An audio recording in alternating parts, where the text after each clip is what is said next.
Are you ready, Boots? Start walking.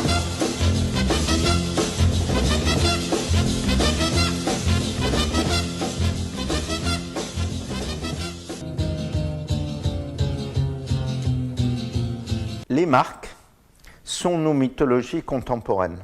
Ça signifie qu'en effet, elles racontent comme les mythes des histoires qui nous situent, qui nous positionnent par rapport à l'environnement, par rapport aux autres hommes et par rapport à la nature. Ça permet de développer des logiques presque d'opposition. Alors opposition entre nature et culture, et ça va être Yves Rocher face à L'Oréal qui représente la science, une opposition entre le bon et le méchant, c'est Coca-Cola, les Good Boys face à Red Bull, les Bad Boys, c'est des oppositions entre le haut et le bas, entre le cru et le cuit, et donc en permanence les marques expriment finalement ce que Lévi-Strauss appelait des mythèmes.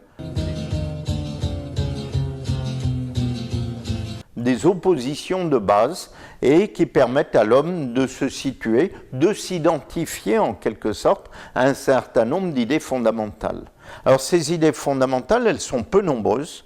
J'en ai identifié 24 paires, c'est-à-dire 48 en tout.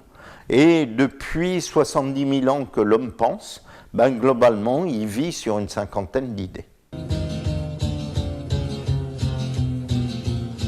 Prenons L'Oréal, qui est l'apôtre même de la culture, de la science. Et quand L'Oréal lance Revitalift, c'est des années de recherche et c'est des millions d'investissements marketing pour faire connaître cette nouvelle molécule qui lutte contre le vieillissement de la peau.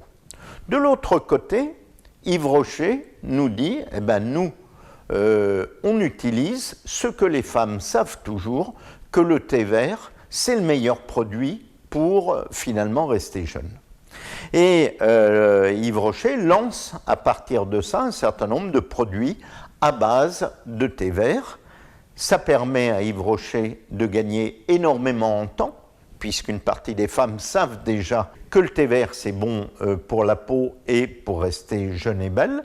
Et puis ça leur évite beaucoup de frais d'investissement publicitaire, puisque ces mêmes femmes savent que ça existe depuis très longtemps et que ça marche depuis toujours.